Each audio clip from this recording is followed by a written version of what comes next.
Hello, everybody, and welcome to Fortress Comic News, episode 355. I am one of your hosts, Chris, alongside my co-host, Mike. What's going on, Mike? Hey. Nothing much. Bright and sunny Sunday as we record. So, Yes. thanks to Punk's Tawny Phil for promising an early spring. You don't need an early... Oh, you've gotten winter. I haven't gotten winter. Yeah, well, it's been a fairly mild winter for us northeasterners. But I will say, very interesting. People brought up Punk's Tawny Phil at work, and some people feel like very strongly against it. I was like, I didn't know you could get so mad about a poor little groundhog that we keep in a cage all year. But listen, Mike, we live in a world where you have to have an opinion about everything. Yeah, but either way, I stopped and I said, so you believe meteorology is better science? They're like, well, I don't believe that either. I'm like, okay. I would believe a groundhog. I would believe several groundhogs with the name Punxsutawney Phil because there's more than one. They just I don't know, pick one out of the litter.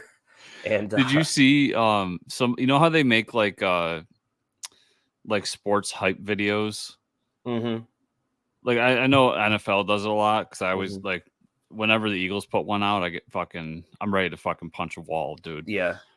Somebody did that, but they did it for Punxsutawney Phil. Nice. And it's fucking hilarious, dude. That's amazing. Yeah. I love it. We do have an interview today, everybody. Frank Martin will be on the show. Let's get that out of the way before we start bullshitting. But yeah, Frank's good people. Yeah, gonna talk to him about all the stuff he's got going on. So looking forward to that. I will say I just found out that there's been these commercials preparing for the Super Bowl with Arnold Schwarzenegger, and it's for an insurance company. But so I saw that Arnold Schwarzenegger was doing talk show interviews, and I thought it was because he had a new movie out. Apparently, it's just because they're he does. Oh, it's he does? Agent State Farm. Yeah, this Agent State Farm thing that it's how much money did they spend on this guy to film this action movie? I wonder how long this commercial is going to be. I don't know, but I'm really stoked for the commercials. Mm-hmm. I don't care about that. I love Arnold Schwarzenegger, by the way. I wanted to throw it out there. Also, did you ever read his autobiography? No autobiography. Yeah, I really want to though. Dude, it's 1,000 pages. Is it really? Yes, it's huge. I know this because I've read it. You muted your mic. I don't know how that happened. I want to read it. But I will say, kind of a tangent to Arnold Schwarzenegger. Rest in peace to Carl Weathers. This week passed away. Yeah. Those mighty ass biceps in Predator when they high five each other. It's so funny because it's not funny that he died. It's terrible. No, I love Carl Weathers. Yeah, but it's really funny because everybody was posting their favorite Carl Weathers stuff. Yeah, and, it was Predator and it was Rocky mostly. Yeah, right. Some people threw out Mandalorian. Yep. I posted my heartfelt goodbye to Carl Weathers, saying I hope that he's making a good stew up in heaven, and nobody understood the reference, which proved to me that none of you watched Arrested Development. Oh yeah. Yeah, I did a long time ago, but I try to. I would say that's my favorite Carl Weathers. Mine is Happy Gilmore. Yes, that was the other one I saw. The image crocodile. of him and the crocodile waving goodbye in heaven. Yeah. And then he's playing "We've Only Just Begun" with both hands in heaven on a piano. That's how I picture Carl Weathers now. Good stuff. Such an iconic actor. I mean, man, I want to go back and watch Predator this week just because of that. Dude was fucking jacked. You had to put somebody across from Arnold Schwarzenegger in his prime action movie Predator to give him a high five and not break the guy in half, and he stood up to.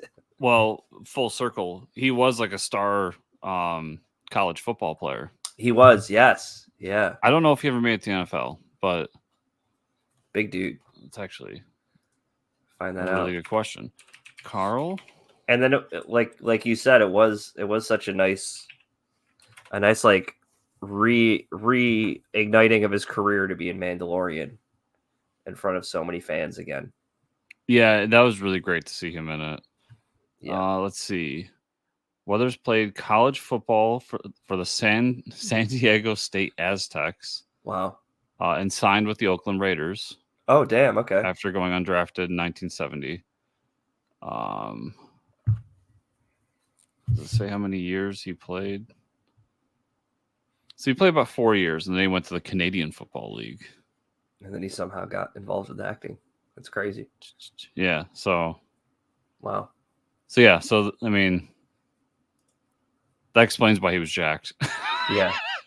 I'm not sure. I'm just thinking about this now because he we had this guy that played across from Sylvester Stallone, and then he played across from Arnold Schwarzenegger, and like the height of action movies, was never an action hero on his own. And also, not like, was he ever part of the Expendables movie franchise? How do you not call up Carl Weathers? That's a great question. I'm just thinking about, there's been 4 Expendables movie. I don't remember seeing a Carl Weathers on there. Of course, Carl, like late in his career, you could tell he was thinning out. Like, yeah. not like he was sickly, but he wasn't. I mean, most of those guys in the Expendables movies are skeletons. I mean, they're all. Well, I know. Fairly big. I'm gonna be honest with you. I haven't watched many of the Expendable movies, but I know Sylvester Stallone was caught doing steroids. Oh hell yeah, they're all doing HGH. It would not shock me if Sylvester Stallone was. Yes. Like those guys were doing some shit to keep themselves going. I think Carl was trying to like be normal. Right. From my knowledge of those things when I cared about them a lot more back in college, I will say that when you see guys like Sylvester Stallone and Arnold Schwarzenegger that are still like have muscle mass or like building muscle mass, it's not natural, especially at that age. Yeah. You could get injections from your doctor nowadays, but like, I remember Sylvester got caught. He was going into Burma to film the Rambo movie, and he got caught with HGH. It was like, what do you thought, you guys? He was just building muscle on his own at like 70 years old. That's not how that works. Yeah, but good for those guys. Like I was, as I'm one to do, sitting around thinking of the show the other day. Of course. And no, I was doing the math. So we're on episode 355. 355, yeah. Our 400th episode is going to hit in the middle of December. Oh, wow, really? Where we normally kind of chill the show out and take a break. Yeah. Mm-hmm. Yeah.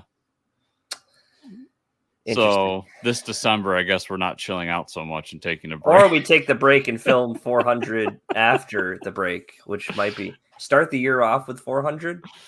We'll figure. I got plenty of time to plan that out. But I was thinking about that the other day. I was like, why does 400 have to land in the middle of December? Yeah, because most likely people don't want to talk to us around the holidays. They're done. They're like, I worked all year.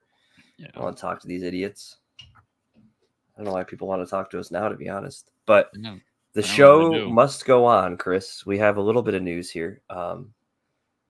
We're going to start off with what we watched. I didn't watch Delicious in Dungeon yet this week, but I did. So I was at the store and I looked at the manga.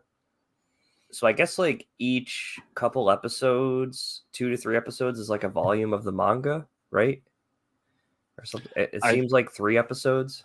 I think so, because this episode gets outside of, actually the last episode too was outside of what I read in that first volume. I picked up the second volume. Okay. So I'm going to read that soon. But yeah, that's what it seems. And that makes sense because each chapter is a recipe in the manga.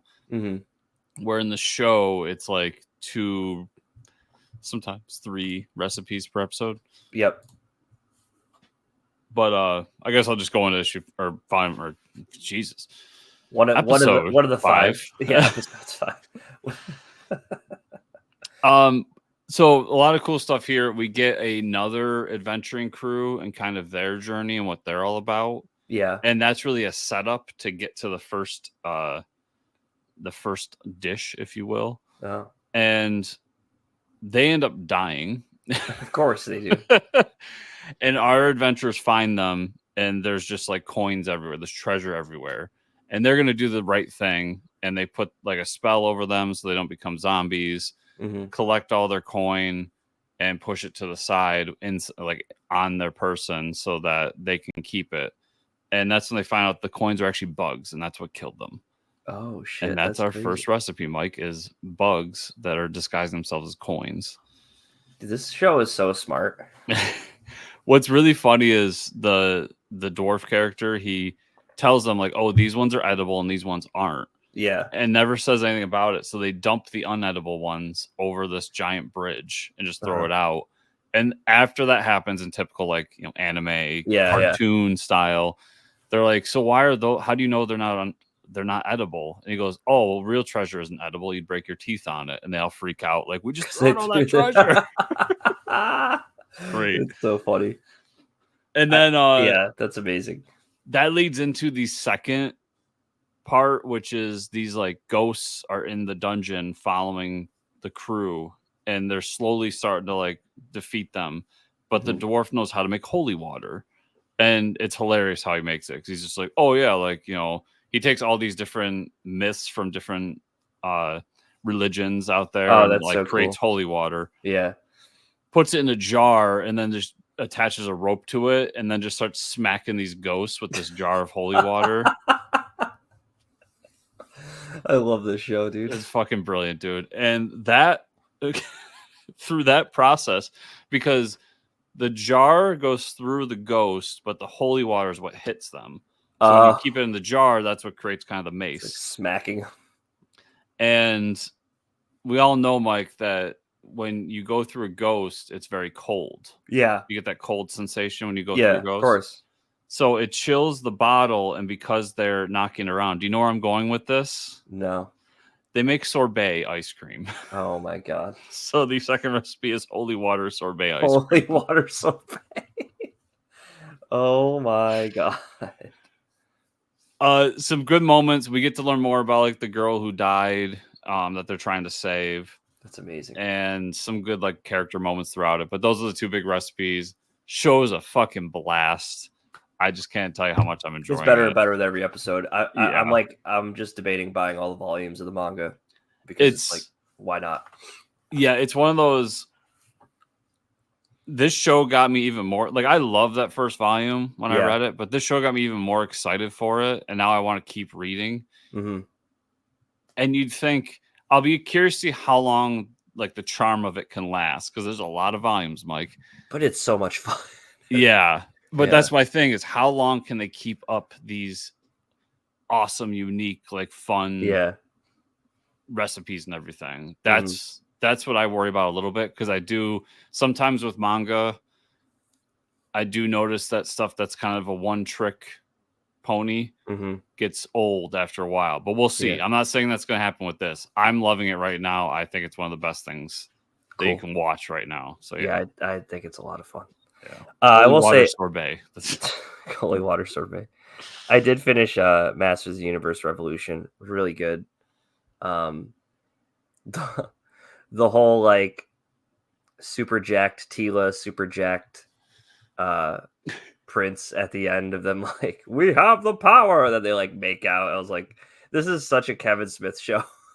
And then the whole like just like a lot of the lines, they're just like so cheesy. I'm like, you know, and like, I don't know if you noticed all the alliterations this season. Like, I don't know. I can't even think of one right now, but it's like manly, menacing. But there was a lot of iteration. I know like Kevin Smith is a big fan of that shit. So, fun season. I hope we get some more. We do have that like reveal at the end of like another big bad coming. But yeah, I like the way they do this with like the small mini series. Like it's almost like a movie each season. You know, it's about a couple hours worth of television. So I really like it. It's the same thing that Castlevania does. That I think makes it so good. Mm-hmm. Yep. Yeah, so we were talking a little bit. The I'm bad with names, but the big bad above Skeletor. Yeah, I can't think of his name right now. But the guy who plays him is another like really big voice acting name. Or just actor name. Yep. That I was hinting at last week. So anybody that was like kind of wondering about that, that's what I was getting at, and I didn't want to spoil that for Mike. And they had Tony Todd came back in the first episode. Yes. Yeah.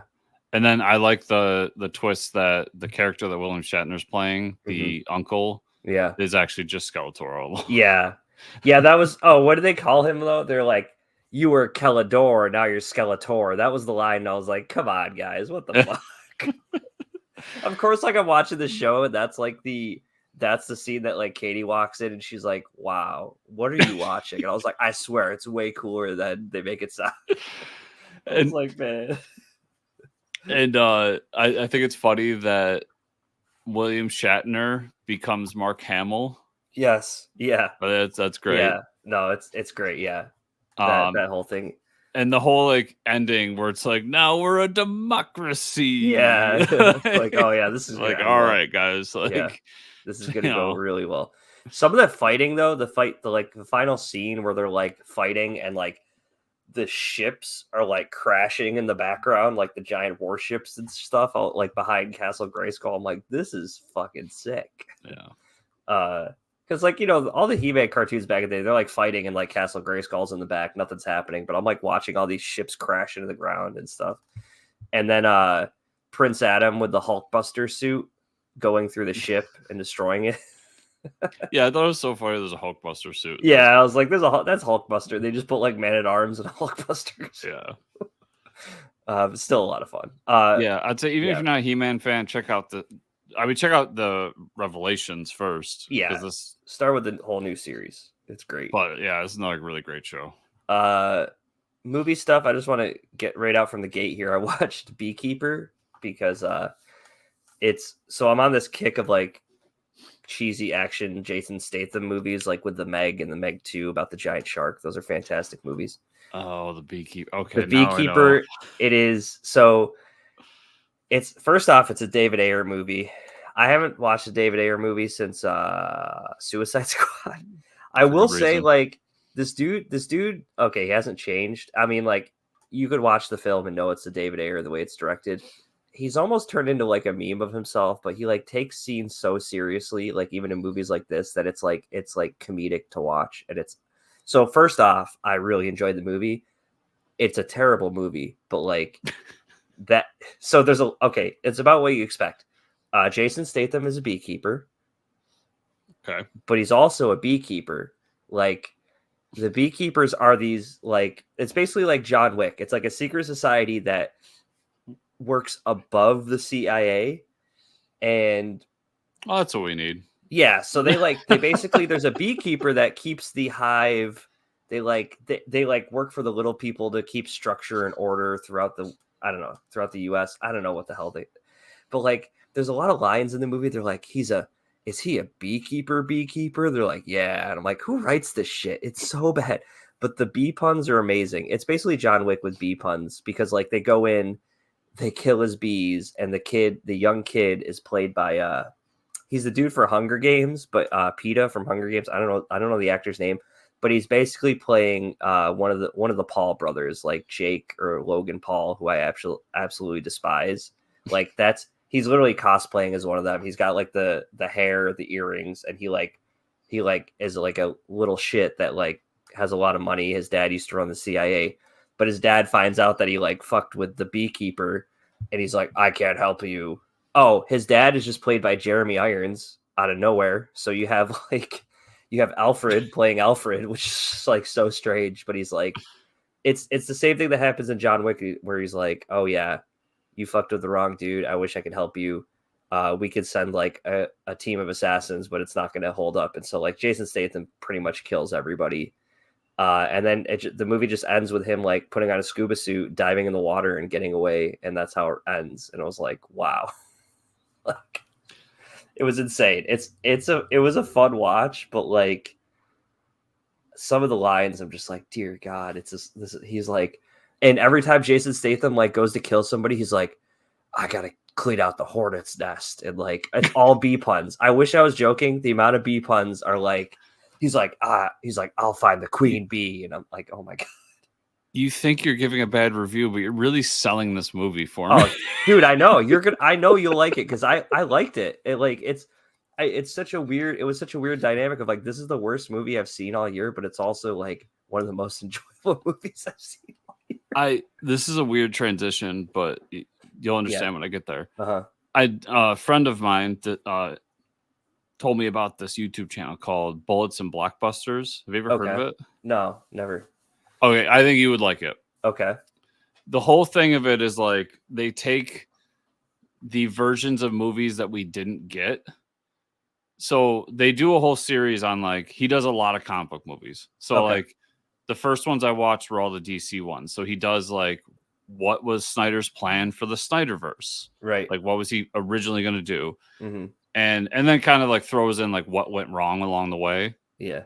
And he's done other ones too. Like some of the out there ones are like Apocalypse Now, but George Lucas's version. Oh god. Because he was originally supposed to direct it. Yeah, right. Spider-Man 3, but like what Sam Raimi actually wanted to do. Mm-hmm. All that kind of stuff. But anyway, so he does one on the Ayer cut and like what it was supposed to be. Yeah. And I'm just sitting there going like, all right, like that does sound a little bit more interesting than the movie we got. It still doesn't sound good, guys. Yeah. At the end of the day, I think the new Suicide Squad movie will always be far better and the right tone that we needed. Yeah, because they sell it as this like dark and like dreary movie about. It's basically a Joker and Harley movie. Yeah, where like it's all about Harley like escaping from Joker, and then it was supposed to tie into Justice League because Steppenwolf was really gonna be the one like pulling the strings the whole time. So like like I said, it's his version is way more interesting, right? But yeah, still not great. But anyways, check out Bullets and Blockbusters if you remember. Okay. Because dude, they even go into like one of my favorite ones was Tim Burton's third Batman movie. Oh, and like stuff like that. Yeah. So like if you like behind the scenes Hollywood that's stuff, pretty cool. Yep. Yeah. That's sick. I'll have to check it out. Yeah. All right. Rest of the movie news we got here. DC Films gave us some news about the upcoming Supergirl movie. We learned this week that Supergirl will be played by Millie Alcock, who and looks to be released in late 2025, early 2026. So first off, Miley, or I think it's Miley or Millie. I think it's Millie. She was great in the new Game of Thrones spinoff in HBO as she plays like one of the Targaryen descendants. I don't really know where in the bloodline, but she did a fantastic job. So I actually have seen her in something, and I think she would make a really good Supergirl. So I'm pretty pumped about that. Yeah, like I trust James Gunn and crew and what they're doing. I mean, until they let me down, I don't see a reason not to. And I've started that Tom King Supergirl series. I haven't finished it yet, and I will say it's really good. And I would almost say it's not even like a Supergirl. It's almost like high fantasy is what it reminds me of. Like that's the way he treats the story. Where it's like Supergirl on different planets and stuff, but it's just weird. It feels like it has like this fantasy. It doesn't feel like it's not like your typical Supes book, if I can say that. So I think Tom King's done a good job with the character. Interesting. She like doesn't take any shit, you know, she's just like doesn't give a fuck kind of thing. Be interested to hear more when you finish it. I'm just looking at pictures of her. Yeah. And I think I'll be interested to see how she changes her look for it, because I think she has the right face for Supergirl. She has a very wiry body, which I mean, I don't know. You could do that for Supergirl. I always kind of picture Supergirl, not like I picture Supergirl like fucking She-Hulk, like all no, but like out. Melissa Benoist or Benoist from Supergirl the show. She was fairly skinny, but she like bulked up for sure. But she had some muscle on her. Yeah, like, and that's how I picture Supergirl. Yeah. Like very broad-shouldered. Not even that, just muscular, fit, almost like an athlete. While obviously being gorgeous, but that body type is always what I picture. So it'd be interesting if they don't do that and they keep her like very wiry. We'll see. Usually people, men, women, whoever, unless you're Zachary Levi and you just put on a suit. but they usually bulk up for these. Yeah, Zachary Levi, you have muscles in your suits. I'm that's what we thinking were of that because I'm like halfway through Shazam 2 right now. Yeah, and you're and like, all I can oh think yeah, when I'm watching it is I'm like, you're wearing a suit. You didn't. yeah, you didn't bulk up at all for that, because that was the first gripe we heard about him. Is like he's going to be Shazam. The dude that played Chuck is going to be Shazam. Yeah, and I love that first Shazam movie, and I'm enjoying the movie so far. Yeah, but yeah, like he does not have the body of a superhero. No, and I would say that. I mean, those were the initial concerns when Gal Gadot was announced for Wonder Woman, right? Because she was I thought she was always kind of because she was a model at first, but I don't know if she was in the Israeli Special Forces. Yeah, I don't know how much like she had I think she had bulked up quite a bit to be in the Wonder Woman suit. Like, but again, I mean, but that's her body. Yeah, like that's what I picture for like Supergirl. Like she has the perfect. She's not fucking all like ripped out, testosterone jacked woman body. She's just very athletic but looks like at the same time like she could snap my fucking neck. Which is how I should feel when I see Supergirl. Yeah, I don't know. I've always seen like Supergirl 2 always looks like her like she's not supposed to be intimidating, I would say, right? When she's like in the room, you wouldn't think, oh, she can snap my neck, but then she does, and you're like, oh fuck. No, but I see women at the gym who are like obviously either athletes currently or ex-athletes keeping that figure. Yeah. And that's what I think. Like a woman doesn't have like a guy has to do what fucking Hugh Jackman does for one of these roles and fucking have a 20-pack. Yeah. If you're and dehydrate himself. Yeah. Yeah. Well, that's like all the DC. I think all the DC actors, they have them like lifting weights. Like same with Marvel. Like all the Marvel, they're all like deadlifting and then shooting. Like you had people like Michael Shannon off screen for Man of Steel, like deadlifting. Yeah. Michael Shannon doesn't want to deadlift in between. Like this dude he's not at the gym every day. Well, think of Chris Pratt when he was hired. I know everybody loves to hear about Chris Pratt, but like that dude was not thin. Yeah. At the end of the day, they have an army of dietitians and like people to tell you to like lift the weights for you pretty much to get you where you need to be. So. But that diatribe aside, I love the choice. I think she is. Yeah. She's a great actress. She was really good in Game of Thrones for sure. Or the House of Dragon. Sorry. Yeah. And she has the look in terms of like her her face. Yeah. We know Chris likes to bring up how successful Dogman is. You know, at least call me out, why don't you? Once every couple interviews.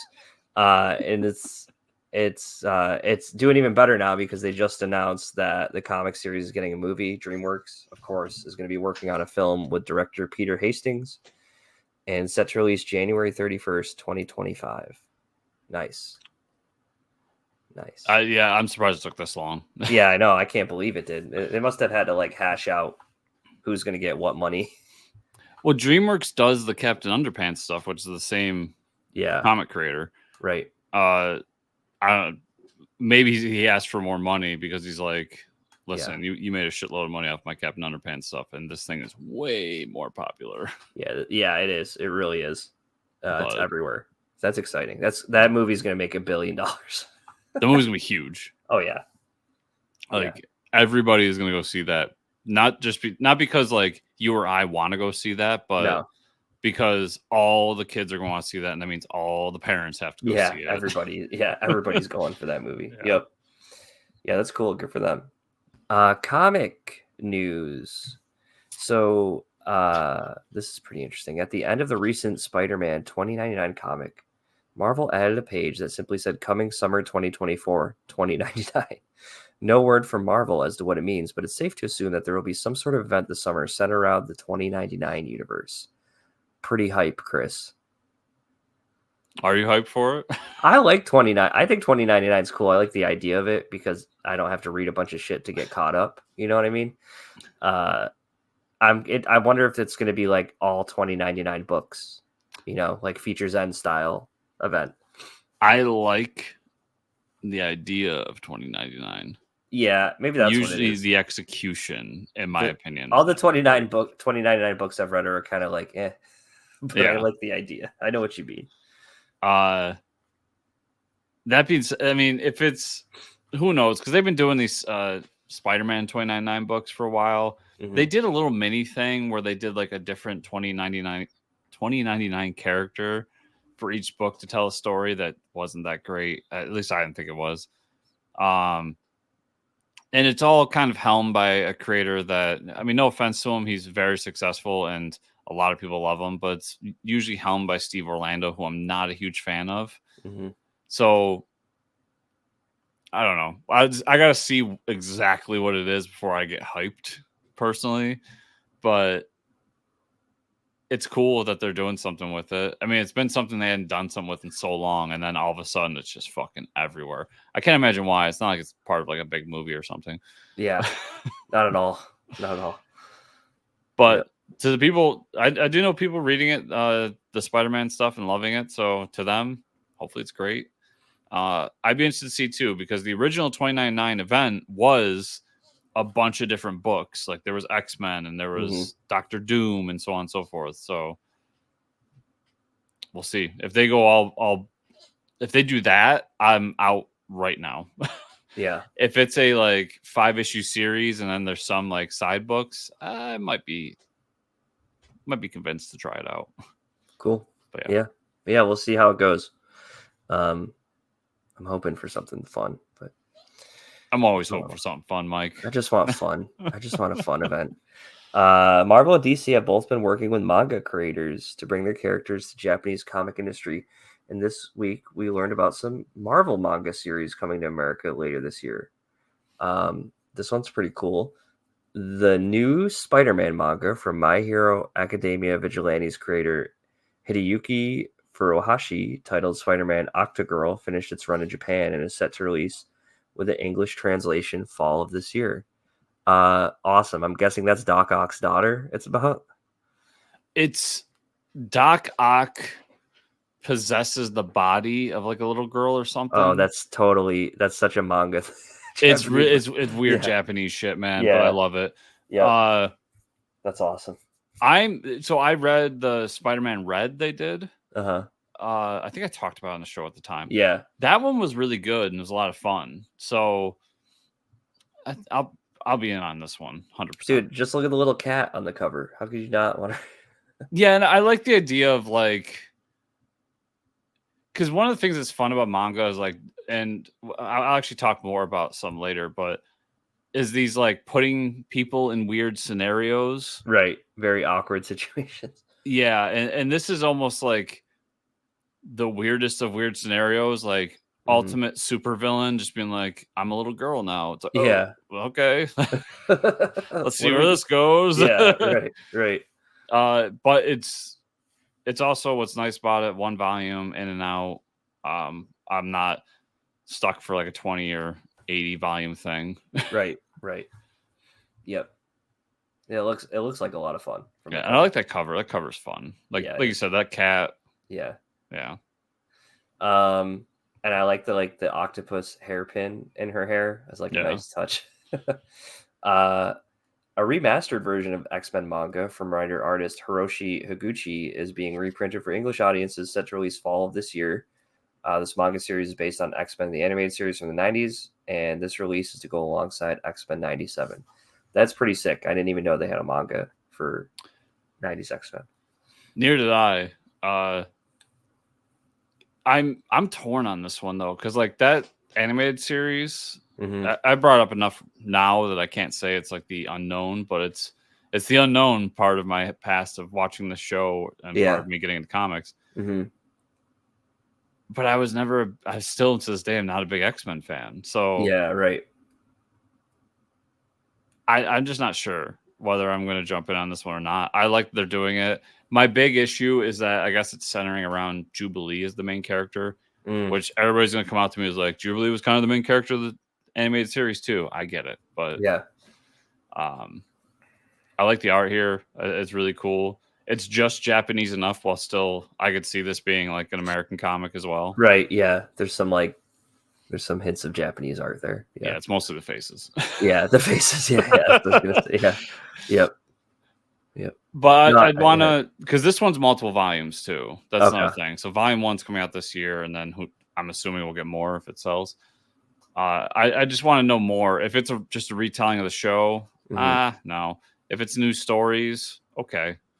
But I'll be interested to read more about it and see what it is. Right now, I'm kind of, I don't know if I really care. But I'd say I'm more excited for the other one. Yeah. I'm glad this is coming back because there's probably people out there that really love this and haven't seen it in a while, or are like me and we're big fans of that show and are like down to check this out.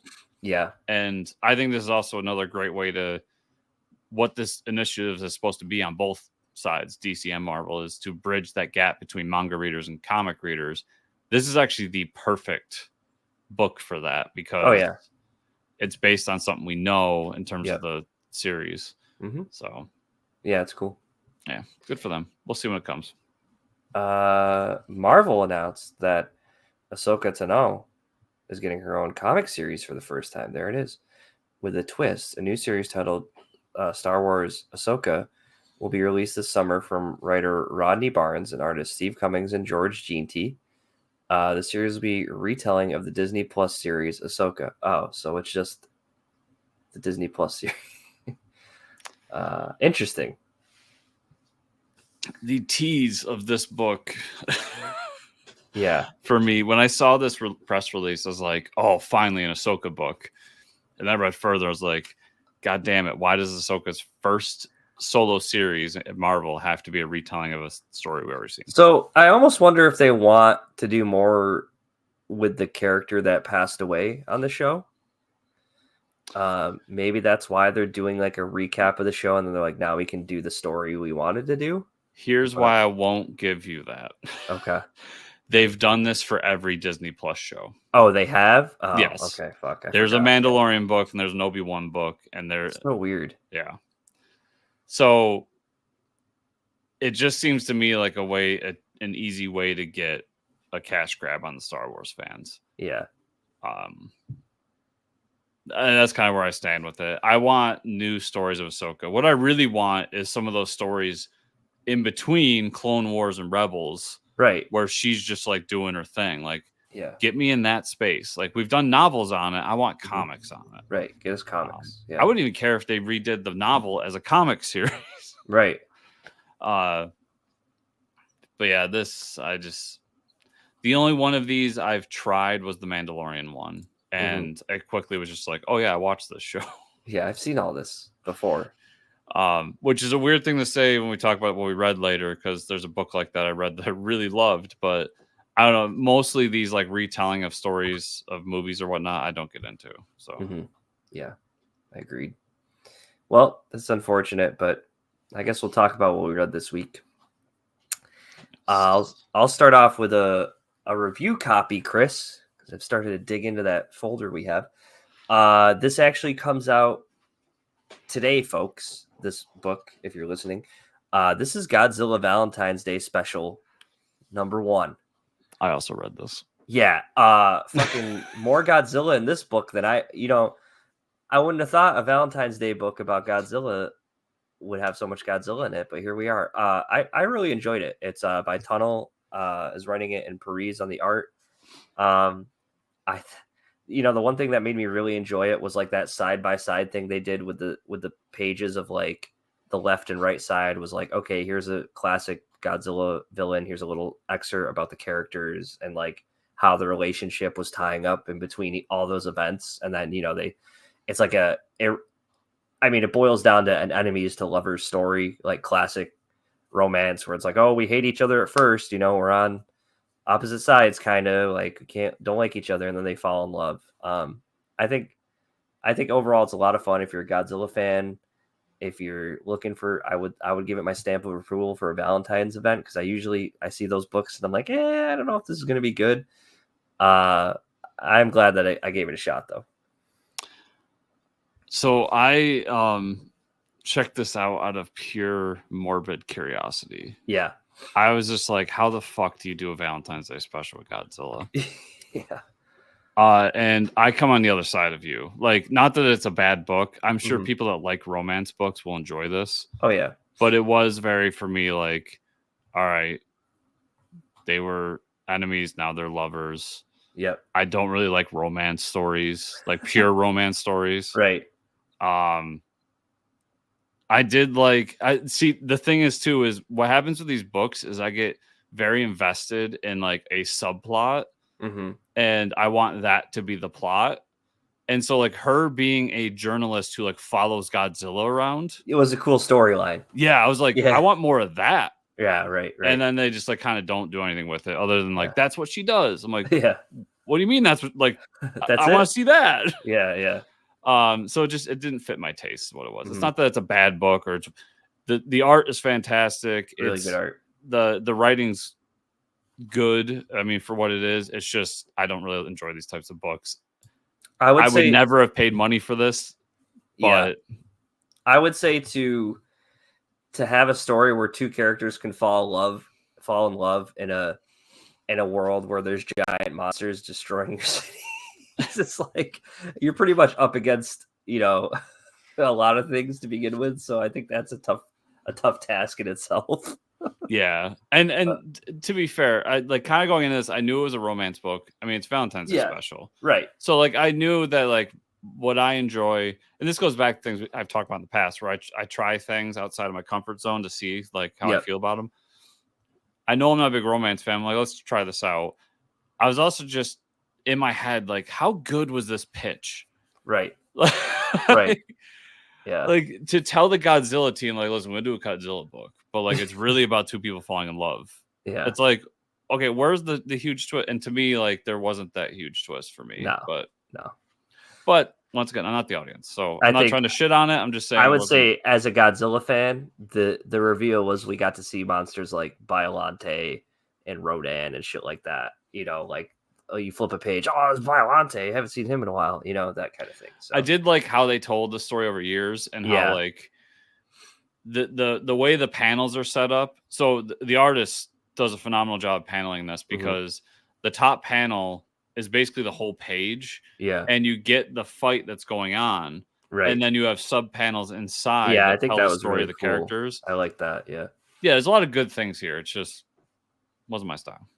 Yep. I have a few more books. Work's been crazy, so I haven't really read or caught up on a lot of stuff, but I read a few things that I was behind on. Justice League Godzilla #4, Bucoletto and Duce on the art. I can't remember if you talked about this one or not. I did. Okay. Fun issue, Green Arrow with I was gonna say Donkey Kong, King Kong fighting the League of Assassins together. Like, that team up was pretty great. The big fight in the water with like the Kraken being released with Aquaman, that was epic. So this series is a lot of fun. Godzilla just released the Kraken. Yeah, he said that too. Release the Kraken. Batman Superman 23, Mark Waid, Dan Mora. I thought it was a great issue. Lots of things happening with a team up fight to fight Gog, convinced Magog or David that they should be helping the heroes, and then a boom tube opens up, Apocalypse is there. They think Gog has the anti-life equation. Well, then Darkseid shows up and he's like, I'll handle it. So dun dun dun for next issue. Yeah, I actually read this too. This week. I'm really confused where on the timeline this book takes place now. Yeah, I would assume it's before the Kingdom Come. But don't they not know about the multiverse in Kingdom Come? Yeah, so something weird is going to happen. Maybe they get their minds wiped or some shit. I don't know. And Superman becomes Superman again after Kingdom Come. Like, he was... It's been a while since I read Kingdom Come, and I actually have been thinking I want to reread Kingdom Come this week. But to my knowledge, he wasn't Superman. He was letting the kids do their thing. Yeah, right. And then he comes back as Superman, but he has a new suit. And in this, it seems like he just has a more classic suit. Right. So I'm like, where are we? I mean, I'm having fun with it. Yeah. And I'm not, like, when I'm reading it, I'm not asking these questions. I'm just enjoying the ride. Mm-hmm. But when I'm done with it and I'm thinking about it, I'm like, so there's hints that it's before, there's hints that it's after. I have an idea. Mark Waid's going to tie it all together at some point at the end here. I'm sure he will. Yes. Yeah. But it's fun along the way to ask these questions and think about it deeply. And then for Darkseid to show up, be like, oh shit. Yeah. So yeah.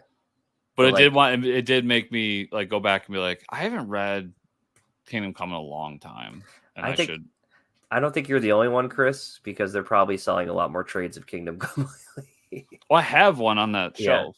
Yeah, I have the Absolute Edition. I got to read it. Yeah, I just have a floppy, because I have the floppies of it too, but I have just a trade of it. Yeah, and yeah, but it's been years since I've read it.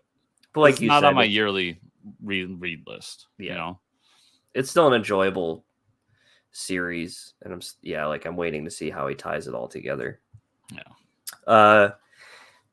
Superman 10, Williamson Redondo. I think you talked about that one real quick. Did you read the annual for Superman? World's Finest annual? No, when did that come out? The World's Finest. That came out this week. No, I haven't read anything from this week. No. Okay. I'll just jump in real quick while we're on World's Finest though. Yep. I really like the annual. What the hell was her name? Beehive story was kind of the first story in it you're gonna love because it's in the 5th dimension, and nice. It's Batmite and Mixoplex. Oh, amazing! And they're Just Us League. Oh my god, it's a blast, and it sets up the next story arc for World's Finest. So, Mike, that means we're getting Mixoplex and Batmite. Dude, Mark Waid just gets it, man. Yeah. And then the Travis Mercer, Dennis Culver story with the Absorbing Man. Or not the Absorbing Man. Element Man. Element Man, thank you. Yeah. Absorbing Man's Marvel. Was fun, but it just kind of it gave me hints of like, I want more of this. And they were definitely setting up a story that could be longer because they do kind of give you his origin. And then they bring in his dad and like his whole part of this. And then he has an adventure. And I don't want to spoil too much, but then like he meets somebody and it sets up this path where they could just leave it. But it would be really cool if they got to tell this story. That's cool. In like a 5-6 issue series or something. All in all, I thought it was a really great annual. Cool. Yeah, I'm pretty excited to read it. And then I read Superman 10, which you talked about. I thought it was a solid issue with the villains teaming up to fight Superman, and they wanted to kill Lex. So, and then Jay Garrick, The Flash, number 4, Adams and Ortegui on the art. We get the like origin and the timeline. So like talking about like really retconning JSA stuff. So we find out Hughes created the Flash. And rather than the like Jay Garrick breathing in superheated steam like he does in the original comic, so Adams like writes it that he was doing experiments using hard water molecules and like a combination of chemicals. So they try to science it a little more, Chris. Oh, so he still breathes in super. Yeah. So like it's really weird because like Hughes like gets Jay Garrick because he's like, this guy he's like experimenting on people for like to like unlock the metagene. It's like not working. So he like puts him in this lab with like a one-way mirror, and he like presses this button so it like tips the lab bench and all the chemicals spill everywhere. And he like, that's his experiment, is like all the chemicals going everywhere. So he creates the Flash, and then he finds out the Flash has a daughter, Judy. So like he disappears for a while, then he comes back, and he does another experiment on her and turns her into the Flash. So we find out that he gave this diary to this guy in the present time, and he basically has him create Star Labs and with this diary, and says like, you can create Star Labs, I'll help you do it as long as you do all these experiments for me on the side while I'm funding the research of Star Labs. And that's kind of like what Judy and Jay Garrick find out in the present time. That, he's still alive and we don't know where he is. Dr. Elemental is actually the name of Hughes. But so then they get attacked, Jay and Judy do, because they're trying to find Professor Hughes now that he's still alive, and they get attacked at the end of the issue. So it's very interesting. I mean, it's an enjoyable book for sure because we get a lot of like flashbacks of the JSA like fighting Dr. Elemental and stuff. But it was really hard for me to see where they're going with the JSA in these books. Like I don't know, it's hard for me to see the focal point of what's happening. Like we gotta kind of dial it all in here.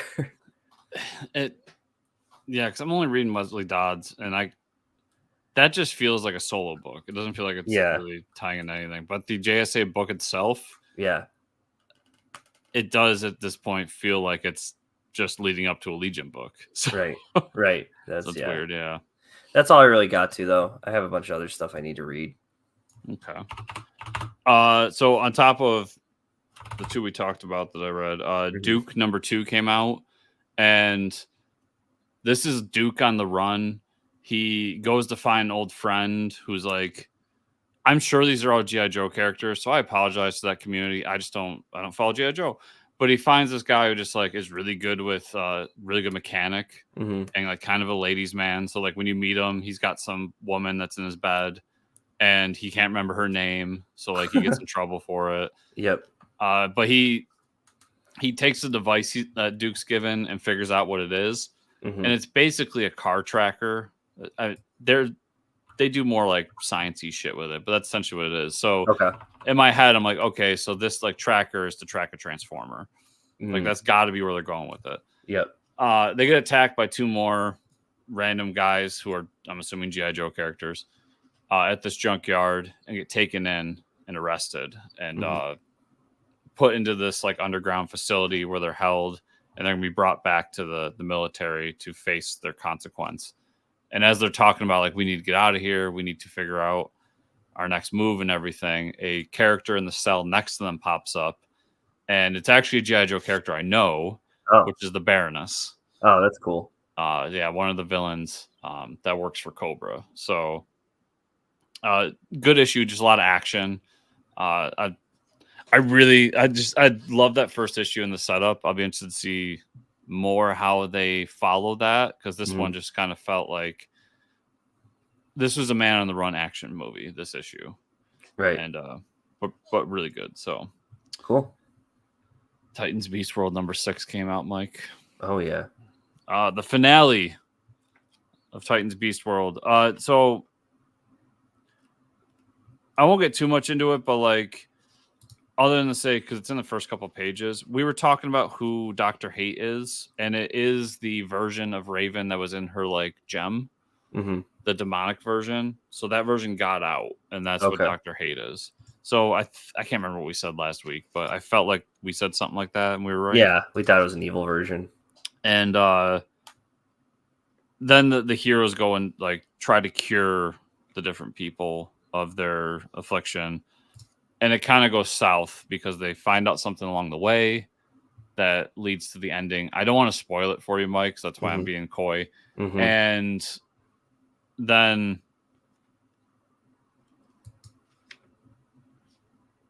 I don't know. We'll talk about more next week after you've read it. But like, I'll be interested to see where it goes, because it's, while this ends Beast World and does a great job, Beast World, and does a great job of it, it definitely sets up like the next thing. Okay, cool. So, we'll talk about that more next week. Good issue though. Batman Offworld #3. So Batman got left on that planet in the last issue, and quickly his compatriot from the ship comes and finds him. And there's a bit of a time jump because he was able to help the people of this planet, and now he has like this alien space dog that he's tamed. That's the thing Batman does in this. Okay. And they go back up in space and he's like, hey, we gotta go back to that ship and we need to take it over and like avenge these people because that's what I came out here to do, and I'm not going back to Gotham until I finish my mission. Bruce has a sex with an alien. He creates a new suit that has like energy pulses coming out of it, and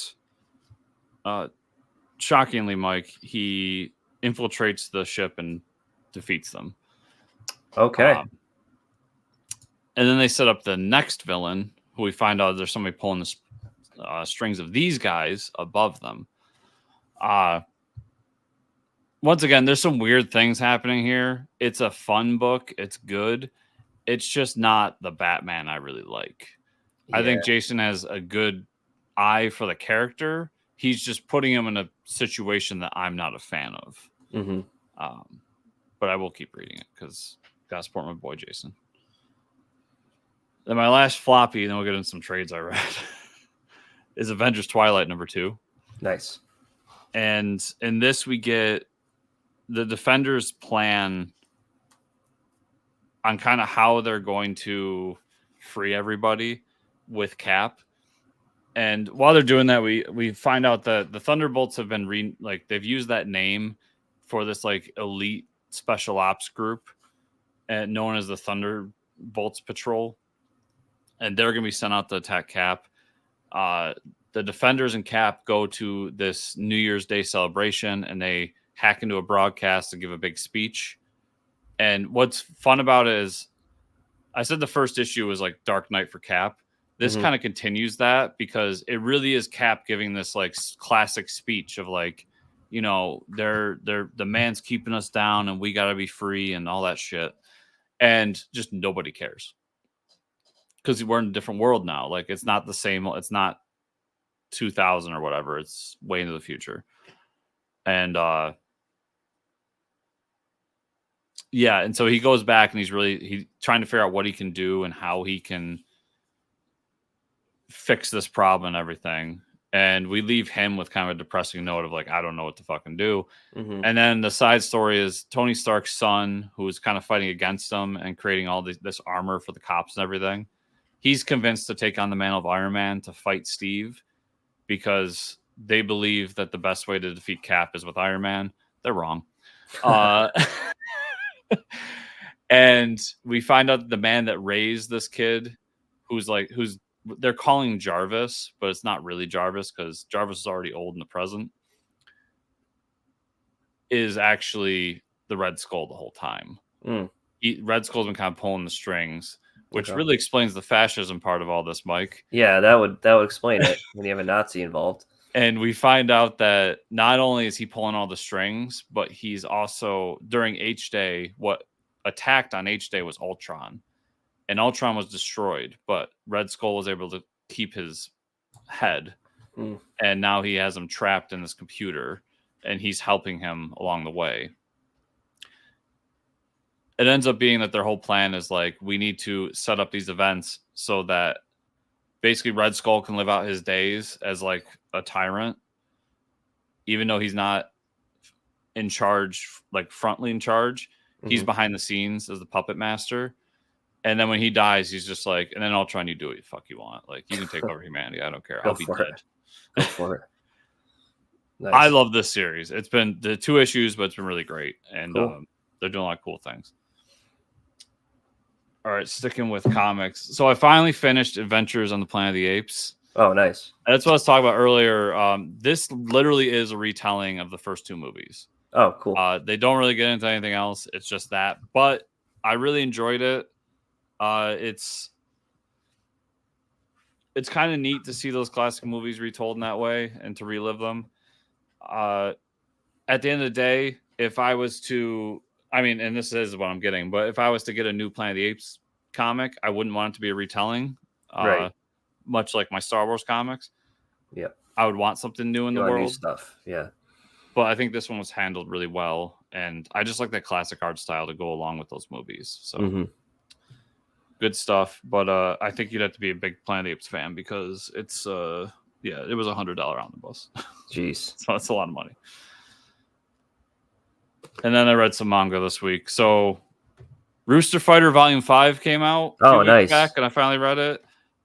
In this volume, so now we find out that the demons that they've been fighting are being controlled by devils. Okay. So now the Roosters have to go fight the devils, but the devils are too powerful. I'm starting to realize this book is just Dragon Ball Z, but it has chickens in it, so I love it. Yeah, more power to people. And one of the chickens gets a gun, because we find out that like she works for the government. Oh. It's weird, but you just go with it. Okay. And the way they're controlling them is with these little like brain slugs that go inside of the demons and control them. And they've had this little chick along with them throughout the journey who's been kind of a liability. But now they know that this chick can go inside of the demons and like find the brain slug and take care of them. So they task the chick with that. And then the volume ends, spoilers for this, but the volume ends with the brain slug killing the chick inside of them. So that's a great way to fucking end it, so that I have to wait 4 months for the next volume. Yeah, what the hell? But Rooster Fighter's a blast, man. Yeah, it sounds awesome. And we get fucking roosters with guns in this, so yeah, it sounds amazing. And then I told this is really good, so I checked it out. SpyXFamily. Oh, I've heard that's good too. Yeah. Yeah. It starts off really slow. Yeah. So it's tough to get into. But once you get into it, I love the concept. So basically it's this guy who's a spy, and he's basically James Bond. He's the best spy. It's kind of a fictional world. Yep. So they don't say it's Japan or whatever. They say it's like, I forget the name of the country, but he's that, and he's tasked with this mission to infiltrate this like school. But to do it, he has to have a family. So he has to find a wife, he has to find a kid, and go infiltrate the school. He goes to the adoption agency, adopts this kid. Kid happens to be a telepath, because why not? Why not? Finds a woman who's willing to marry him and help him with this kid. Just happens to be an assassin, because why not, Mike? Right. And that's the plot there. Okay. That's cool.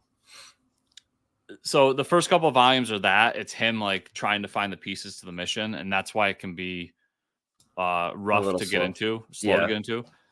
But once they get into the school and you meet kind of the cast of characters and everybody's interacting, it's so much fun. That's cool. Yeah, I would recommend this to anybody that likes kind of the spy stuff, because there is a lot of that in it. But it's just such a wacky concept that I don't even know who it's for, really. It's just good, and it's well drawn. So cool. Some good books. Nice. Mike, that was everything I read this week. I've been enjoying manga lately too, so that's good. I've been on a kick. I actually just bought, so I got a big gift. So we had a company Christmas party in the middle of January, and I won a bunch of Amazon cards there. Nice. And I bought that. I bought more Delicious. That's how I got Delicious Dungeon Volume 2. Nice. I bought this book called Astra Lost in Space that I heard's really good. Oh, okay. And then I bought Dr. Stone, which I heard is also really good. So I heard that's good, yeah. Yeah, and we're trying some new stuff here in the next couple of weeks. Sounds awesome. But Mike, where can people find you on the internet? You can find me at Fortress Ricker on Twitter. Where can they find you and or the show? Well, you can find me at Fortress Chris on pretty much any social media network. And you can find the show at Fortress Comics _ or at fortresscomicnews.com. And if you want to support the show, best ways to do it are 5-star reviews in the podcatcher of your choice. To like, subscribe, share, comment down below on the YouTube version of the show, or go over to Patreon at patreon.com/fortresscomics. Thank you all so much for watching and or listening this week, and we'll see you all here next week.